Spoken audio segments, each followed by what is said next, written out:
ओम श्री परमात्मा नमः। मैं आचार्य अवस्थी आप सभी का शास्त्र चर्चा चैनल पर हार्दिक स्वागत करता हूँ। परम पूज्य गुरु जी प्रातः स्मरणीय पंडित भगवत शरण शुक्ल वेद मुक्ति तपोनिष्ठ गीता उपनिषद पुराण धर्म शास्त्र विशेष व्याकरण के पूर्व विभागाध्यक्ष हम लोग चरक संहिता पर शास्त्रीय ज्ञान दे रहे हैं। शारीर स्थान है कथिता पुरुषीय अध्याय और 84 श्लोक से आगे गुरु जी हम लोग शास्त्रीय ज्ञान देंगे। तो चलते गुरु जी।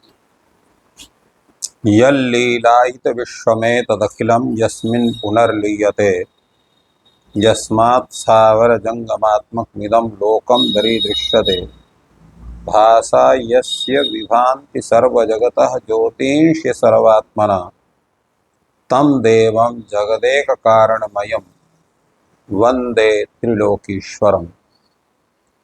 कृष्णाय वासुदेवाय हरये परमात्मने प्रणतक्लेशनाशाय गोविंदाय नमो नमः। शास्त्र चर्चा इस चैनल से संबद्ध सभी विद्वद्गण, सभी जिज्ञासु छात्रवृंद, सहृदय सज्जन वृंद एवं इस चैनल के व्यवस्थापक आचार्य हरिहृदय अवस्थी जी, आप सभी का चरक संहिता के शारीर स्थान प्रकरण में कथिता पुरुषीय नामक प्रथम अध्याय के विचार परंपरा में स्वागत है। आज हम लोग इस अध्याय के 84वीं कारिका से अपना विचार प्रारंभ कर रहे हैं। प्रश्न जो किए गए थे उन प्रश्नों में एक प्रश्न हुआ था कि यह आत्मा जब अविकारी है तो ये वेदनाकृत विशेष कैसे होता है, उसका मुख्य स्वरूप क्या होता है। उसका बड़ा सुंदर विचार यहाँ पर किया गया है। नैकः कदाचित् भूतात्मा लक्षणै रूपलभ्यते विशेषो नुपलभ्यस्य तस्य नैकस्य विद्यते। तात्पर्य है कि जब आत्मा जो है इन पंचमहाभूतों से अथवा 24 तत्वों से युक्त नहीं होता है, एकदम अकेले रहता है, एक है, तो वह एक जो भूतात्मा है वह कदाचित लक्षणैः न उपलभ्यते। वो जो वेदना संबंधी लक्षणों के द्वारा वो प्राप्त नहीं होता, उसमें किसी प्रकार की वेदना की स्थिति नहीं बनती है, उसके द्वारा हम उसका जान ही नहीं सकते हैं, क्योंकि वो होती ही नहीं उसमें, वो निर्विकार है, किसी भी प्रकार का कोई उसमें संबंध नहीं है। और अनुपलभ्यस्य तस्य न एकस्य विशेषः विद्यते। और वह जो तत्तद लक्षण विशेष हैं उनसे अनुपलभ्य जो वह आत्म तत्व है, उस एक आत्म तत्व में किसी भी प्रकार के सुख दुख आदि के लक्षण भी हमको दिखलाई नहीं पड़ते हैं। जब लक्षण ही नहीं दिखलाई पड़ते, लक्षणों का ज्ञान कहाँ से होगा।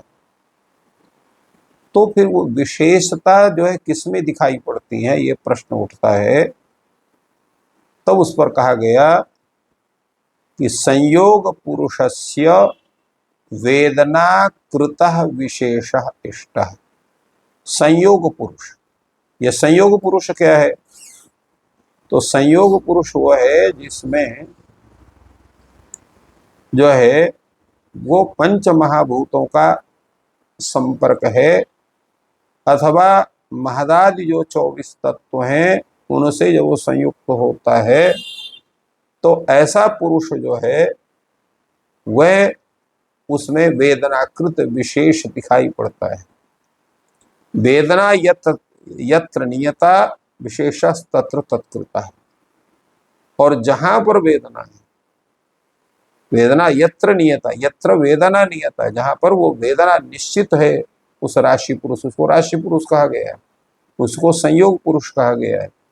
तो महाराज 24 तत्वों से युक्त जो पुरुष है उसको जो है राशि पुरुष कहते हैं। तो राशि पुरुष में वेदनाकृत विशेषता होती है, और जिस राशि पुरुष में वेदनाकृत विशेषता है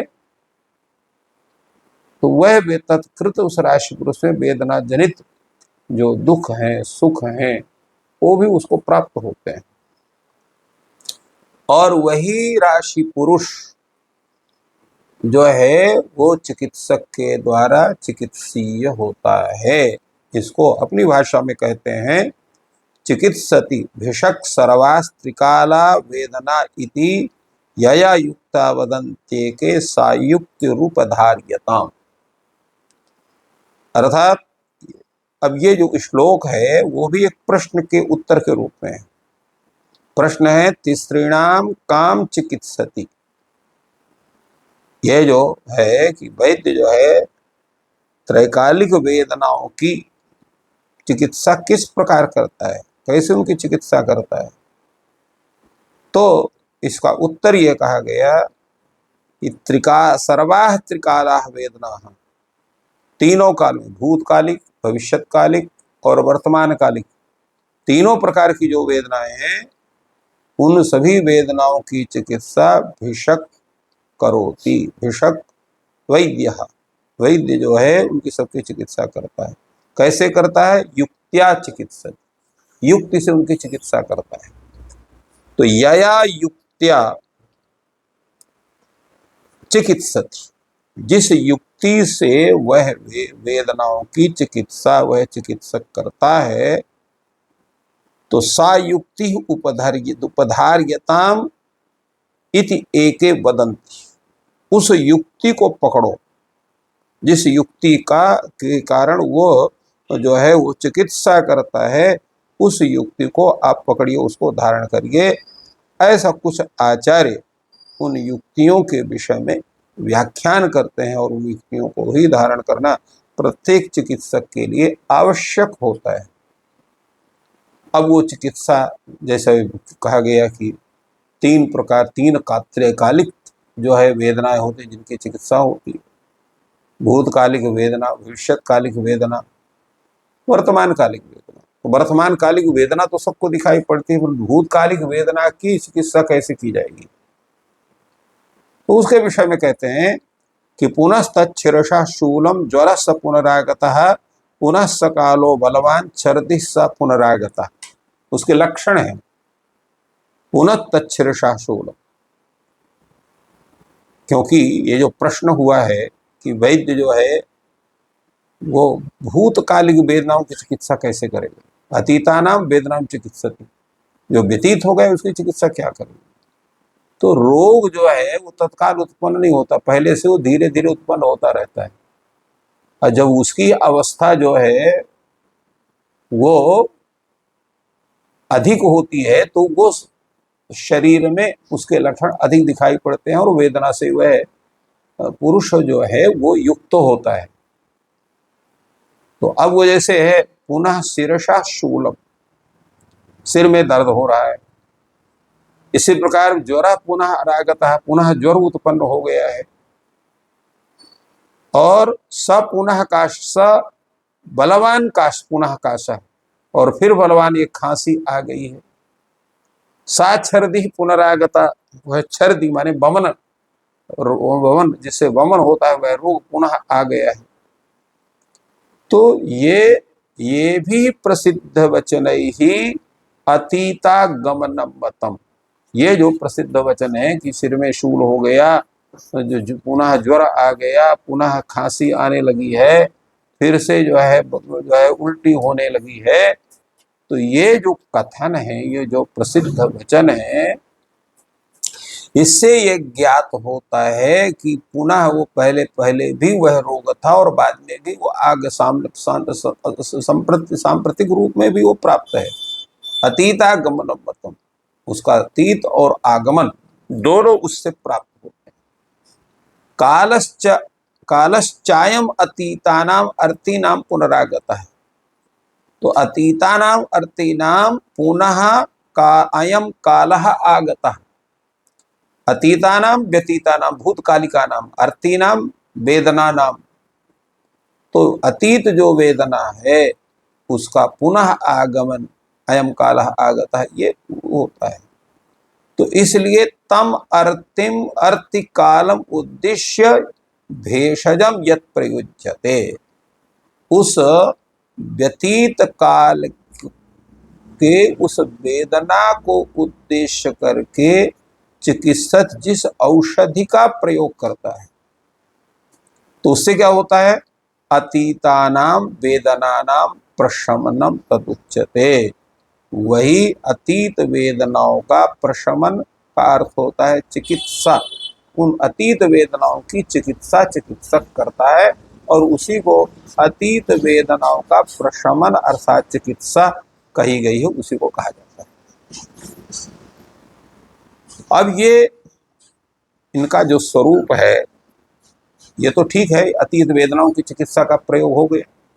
अब भविष्यत्काली वो रोग फिर ना हो उसकी चिकित्सा आप कैसे करेंगे? तो उसके विषय में कहा है कि आपस्ता पुनरा गुरुमा या भी शस्यम पुराहतम यथा प्रकृते सेतु प्रतकर्म तथाश्रय।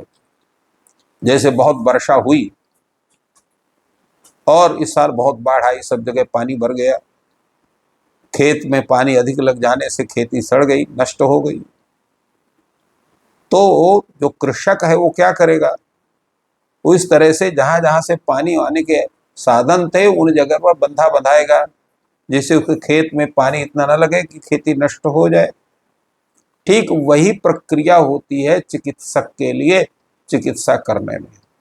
उसके रोग जो उसका व्यक्ति है, रोगी है, उसमें जो जिस कारण से उसको बार बार वह रोग उसको उत्पन्न होकर के उसको व्यथित करते हैं, वो रोग उसके पुनः न हो इतदर्थ वह उसकी रोग के आने के पूर्व ही उसकी चिकित्सा करता है।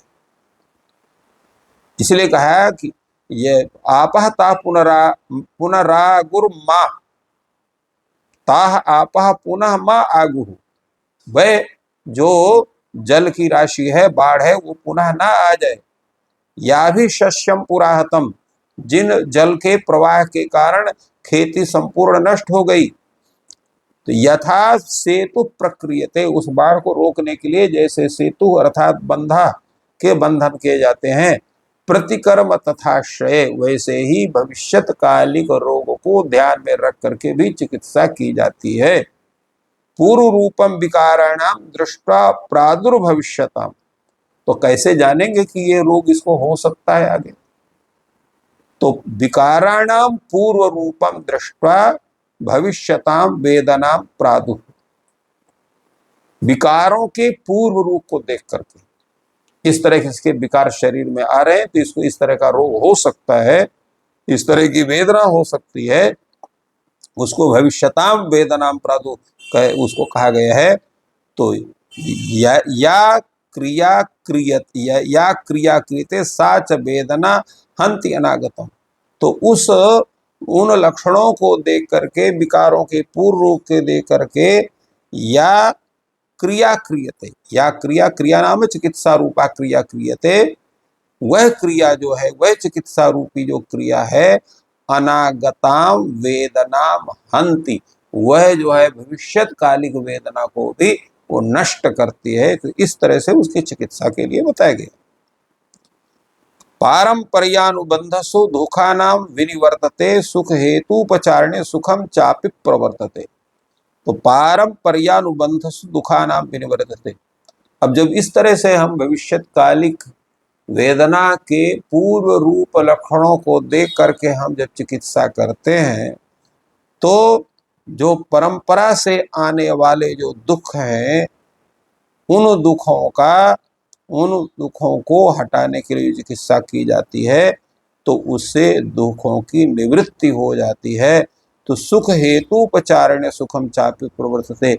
और जो सुख के कारण माने सुख को उत्पन्न करने वाले जो उपचार हैं, जब उनका हम सेवन करते हैं, उनको करते हैं, उनकी चिकित्सा करते हैं, तो सुख भी प्राप्त होता है।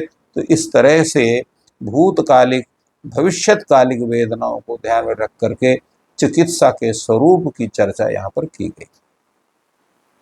तो इस प्रकार गुरु जी ने बताया कि जो वेदना है वो संयोग पुरुष में होती है और आधुनिक चिकित्सा विज्ञान शरीर रचना की दृष्टि से उसका मुख्य कारण होता है